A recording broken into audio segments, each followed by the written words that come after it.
Hello everyone, a very good morning to all of you. Hope all of you are doing well and welcome to everyone in my channel Sri Life.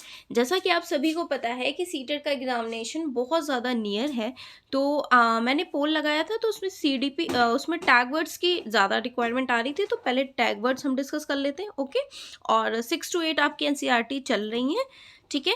तो tag words में सबसे ज़्यादा important है आपके प्याजे Vygotsky से related. हर बार question आता है, आप सभी जानते हो प्याजे वाइगॉस्की से रिलेटेड, तो हम प्याजे वाइगॉस्की से भी रिलेटेड डिस्कस कर लेंगे इसमें, और कुछ पॉजिटिव एंड नेगेटिव भी डिस्कस कर लेंगे।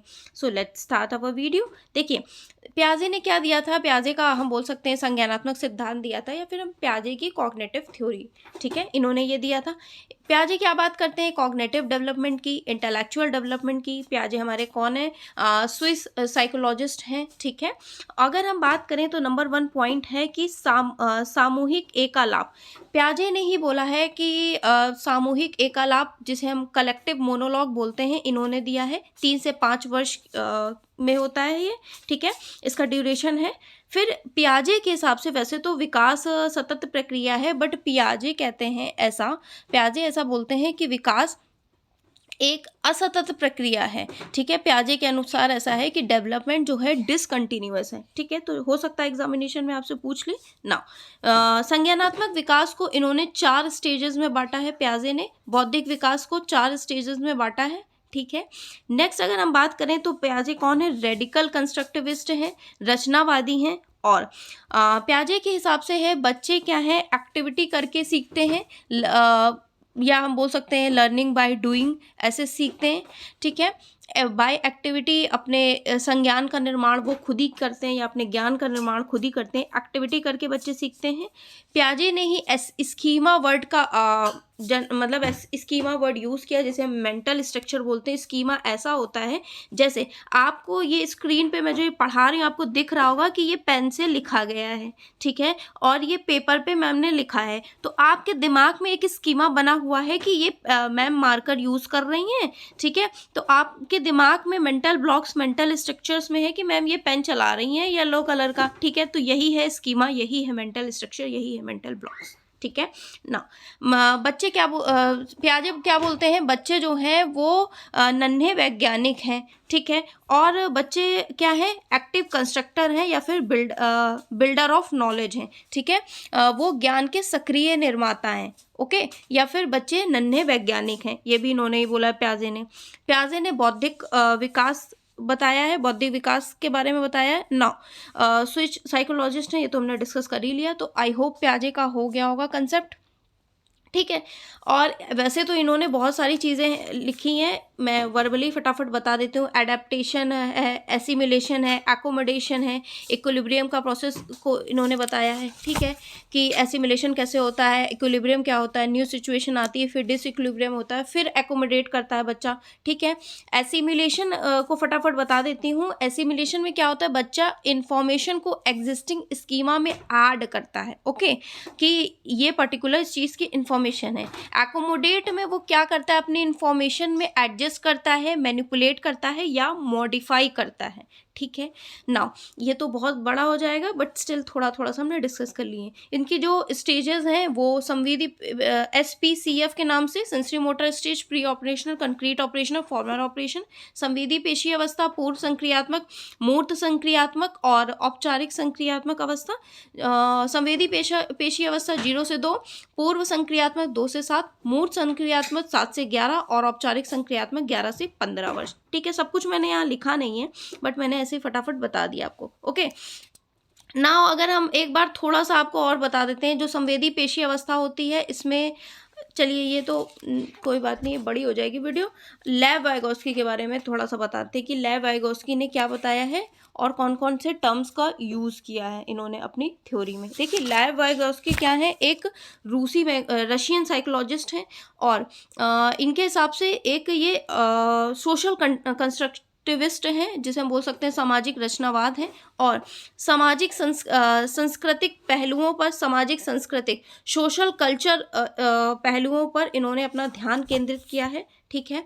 और सामाजिक रचनावाद के भी जनक हम बोलते हैं इनको, लेव वाइगोस्की को। और वाइगोस्की के अनुसार क्या है कि सामूहिक प्रक्रिया द्वारा संभव है। संज्ञानात्मक विकास जो है, इन्होंने बोला है कि जो संज्ञानात्मक विकास है वो सामूहिक प्रक्रिया, ग्रुप में पॉसिबल है, ठीक।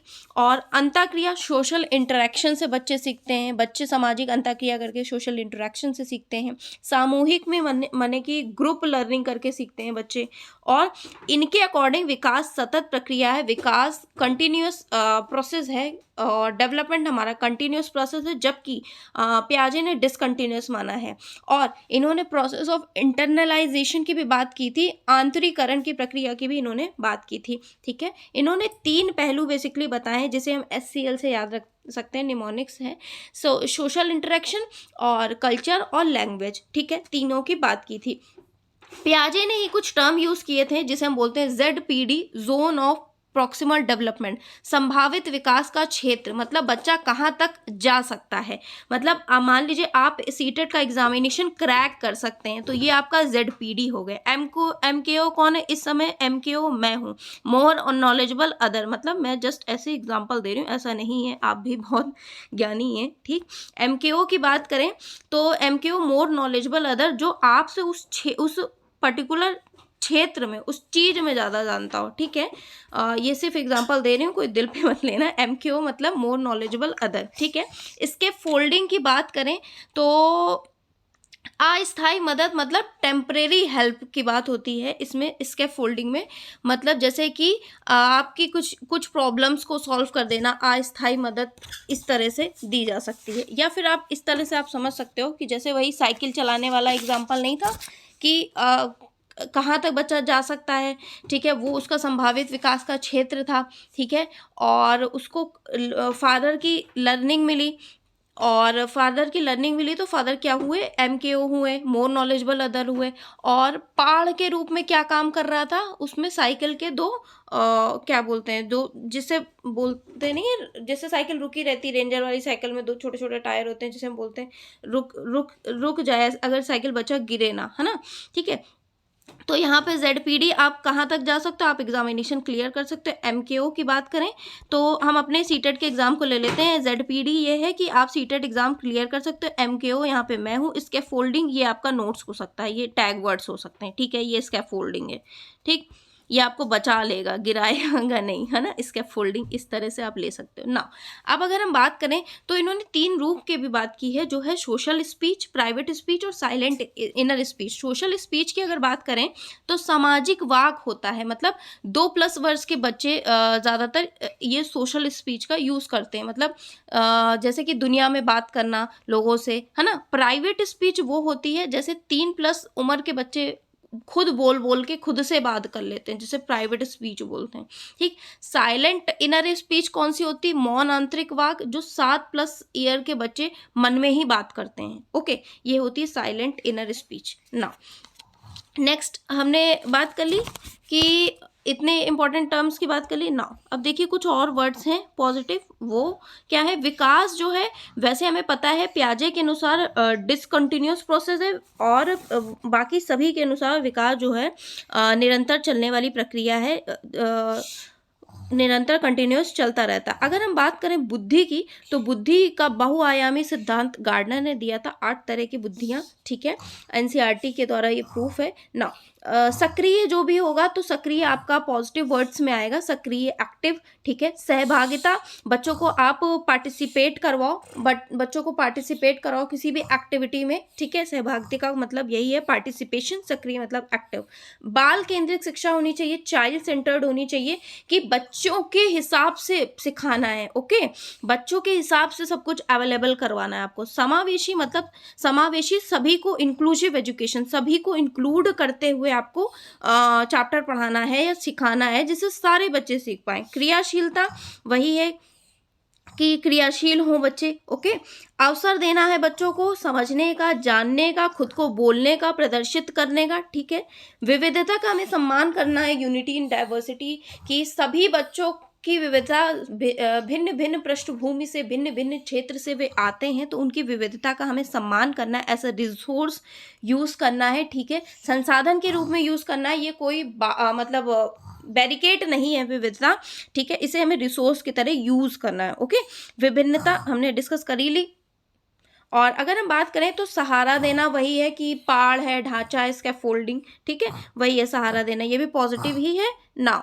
अब अगर हम बात ना कुछ नेगेटिव वर्ड्स की बात कर लें तो नेगेटिव वर्ड्स में हतोत्साहित मतलब डीमोरलाइज, मतलब बच्चे को हतोत्साहित नहीं करना। मान लो किसी के मार्क्स नहीं आए तो मान लीजिए किसी का मेरे से ही कि कोई बोले किसी अदर का, मान लीजिए आपने में से बहुत लोगों ने बोला कि मैम 2 मार्क्स से 1 मार्क्स से नहीं रह गया, तो हतोत्साहित नहीं करना है, उसकी जगह हमें बताना है। एज अ टीचर मैं ये बताऊंगी कि आप ये आपका अच्छा कहाँ कमी रह गई थी, कौन सा सब्जेक्ट पढ़ा था, कौन सा सब्जेक्ट नहीं पढ़ा था, तो मैं उसे मोटिवेट करूंगी। अच्छा 1 ही मार्क्स से तो रह गया था, 2 ही मार्क्स से तो रह गया था, आप ये चीज़ करो, बस आप इतने मार्क्स ले आए तो 1-2 मार्क्स और ऐड हो जाएंगे तो आपका क्लियर हो जाएगा। तो हम मुझे मोटिवेट करना है, हतोत्साहित नहीं करना है। एज अ टीचर आप सभी को मोटिवेट करना है, कोई दबाव प्रेशर नहीं डालना है, कोई दंड नहीं देना, कोई पनिशमेंट नहीं देना है कि आप होमवर्क नहीं करके लाए तो चलो 2 डंडे खाओ, या इस टाइप से चीज़ें नहीं करनी है। कोई भेदभाव नहीं करना है, कुछ बच्चों को ज़्यादा मानना, कुछ को कम, किसी बच्चे को ग्रेड या लेबल नहीं करना है, कोई किसी को हमें रैंक नहीं करना है, किसी का किसी से कंपैरिजन नहीं करना है। हो सकता है कोई पढ़ने में अच्छा हो सकता है कोई स्पोर्ट्स में अच्छा हो सकता है, कोई कुछ स्पेशल इंटेलिजेंस में अच्छा हो, मतलब सब डिफरेंट डिफरेंट हैं। तो हमें तुलना नहीं करनी है। शिक्षक केंद्रित जैसा कुछ होता नहीं है, टीचर सेंटर कुछ होता नहीं है, ठीक है। हम टीचर हैं तो हमें आपके हिसाब से पढ़ाना है, हमें बच्चों के हिसाब से पढ़ना है, ठीक है।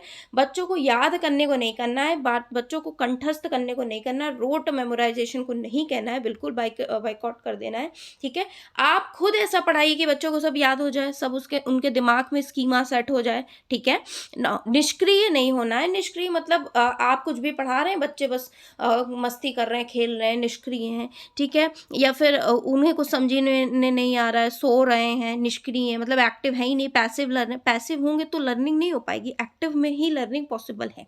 आई होप आपको अच्छा लगा होगा, मैंने छोटे से वीडियो में थोड़ा सा बताया है, बताने की कोशिश की है, तो ये आपको काफ़ी हेल्प करेगा। ओके, तो आप ध्यान रख सकते हैं इन सब चीज़ों का, और मुझे जितना टाइम मिलेगा मैं उस हिसाब से, मैं चाहती तो इसका एक बड़ा सा पूरी सीडीपी को भी कवर करवा सकती थी, बट अभी बहुत कुछ चल रहा है चैनल पे, ठीक है। So it was in this video, meet you in my next, till then bye.